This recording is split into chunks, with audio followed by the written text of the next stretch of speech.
Bom dia, boa tarde, boa noite, sejam muito bem-vindos ao meu canal Física em Minutos. Eu sou o professor Alex Nelson e na aula de hoje iremos acompanhar a evolução fascinante do nosso entendimento a respeito do movimento, desde a visão aristotélica da necessidade contínua de força até a compreensão revolucionária de Newton a respeito da inércia.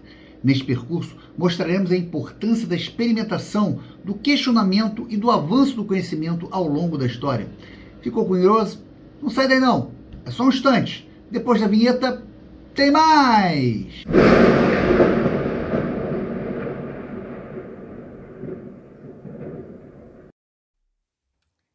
Entramos agora numa nova fase do estudo do movimento, as famosas leis de Newton. E para isso, nada mais importante do que a gente entender a história, como é que o homem antigo via o movimento, como é que ele entendia o movimento. E para isso, vamos lá para a Grécia Antiga, na época do Aristóteles. O Aristóteles, ele achava que a natureza ela gostava do repouso. Ou seja, se você empurra um objeto, se você faz força, esse objeto entrava em movimento e acabava parando. Ou seja, era a natureza das coisas buscar o repouso. Então, se o objeto ele está parado, para você colocar ele em movimento, você deveria aplicar uma força. Esse movimento, para Aristóteles, era chamado de movimento violento.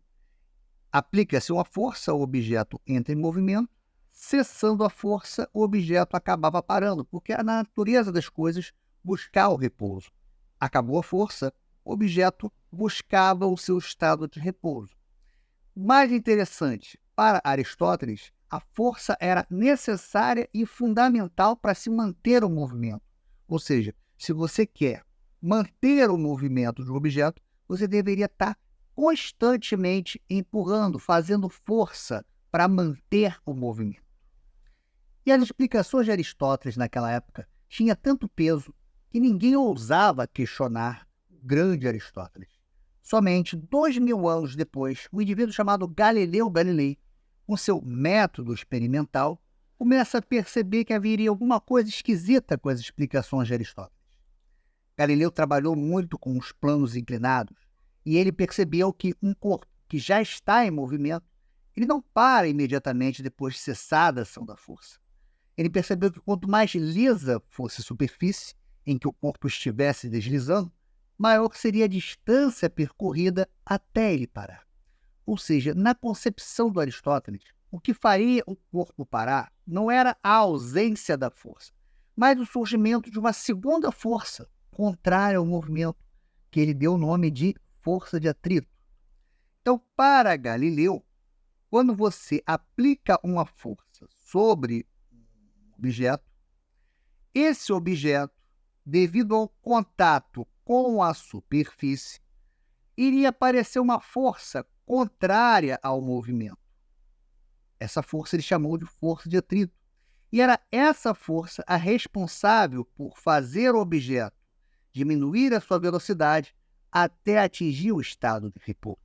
Ou seja, se você empurra um objeto, ele entra em movimento, para. E é justamente essa força contrária ao movimento responsável por fazer esse objeto parar. E ele foi além. O que aconteceria se não houvesse essa força de atrito? Ou seja, e se a gente lixasse, se a gente deixasse uma superfície bem lisa, o que aconteceria se a gente pudesse desprezar completamente essa força? Para Galileu, o objeto não iria mais parar. Ou seja, aquela ideia de Aristóteles de você ficar constantemente empurrando um objeto para que ele possa se movimentar, cai por terra. Galileu mostra agora que se não houver a força de atrito, uma vez que o objeto entre em movimento, ele vai permanecer em movimento. Galileu, então, com seu método experimental, com seus experimentos, ele consegue derrubar os conceitos de Aristóteles que já perduravam por mais de 2000 anos. Dessa forma, Galileu vai ser o responsável por introduzir novos princípios fundamentais a esse estudo do movimento. Galileu ele vai formular o princípio da inércia. Através de observações experimentais, ele conclui que, cessada a força que atua sobre o objeto, ele entende quais são as causas que fazem o objeto parar. Ou seja, enquanto você estiver empurrando um objeto, enquanto você estiver aplicando uma força sobre o objeto, você tem movimento, ok? O problema é, quando você para de aplicar essa força, por que o objeto para? Então, Galileu entende que, devido ao contato desse objeto com a superfície, aparece uma força em sentido contrário que vai provocar uma mudança, uma redução na velocidade. Vai provocar uma desaceleração. E essa força, que ficou hoje conhecida como força de atrito, a responsável por fazer um objeto em movimento atingir o seu estado de repouso. Galileu vai mais além.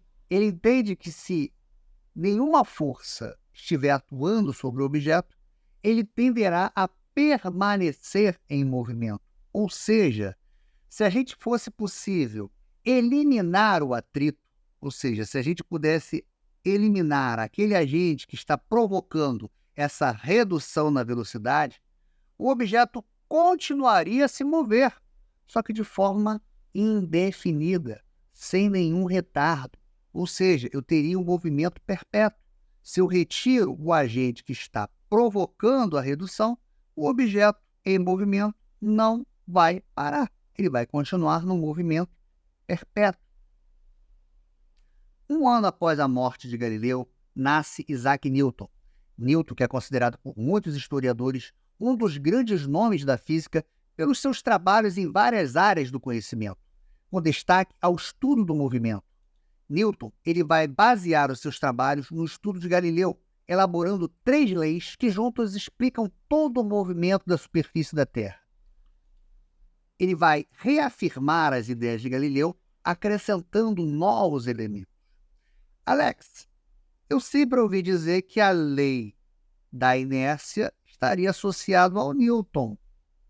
Verdade. Mas você disse que quem formulou a lei da inércia foi Galileu. Exato. O que acontece, galera? Galileu ele vai identificar e vai descrever o conceito da inércia. Ele é o cara que vai dar o pontapé inicial. Ele vai entender a existência da inércia. O que o Newton vai fazer? Ele vai além. Ele vai dar um formalismo matemático e vai estabelecer uma relação quantitativa entre a força aplicada e o movimento por meio de equações matemáticas. Essa é a diferença entre os dois. O Newton ele vai refinar esse conceito, acrescentando novos conceitos. Então, se Galileu ele foi o cara que introduziu o conceito da inércia, o Newton ele vai sedimentar, ele vai amarrar todas as pontas que estavam soltas. Esse é o grande mérito de Isaac Newton, que será o tema da nossa próxima aula. E se você gostou desse vídeo, vai lá, faça um comentário, curta a nossa página, se inscreva no canal se você ainda não fez e não esqueça de apertar o sininho para você continuar recebendo as atualizações do nosso canal. Até a próxima e um grande abraço!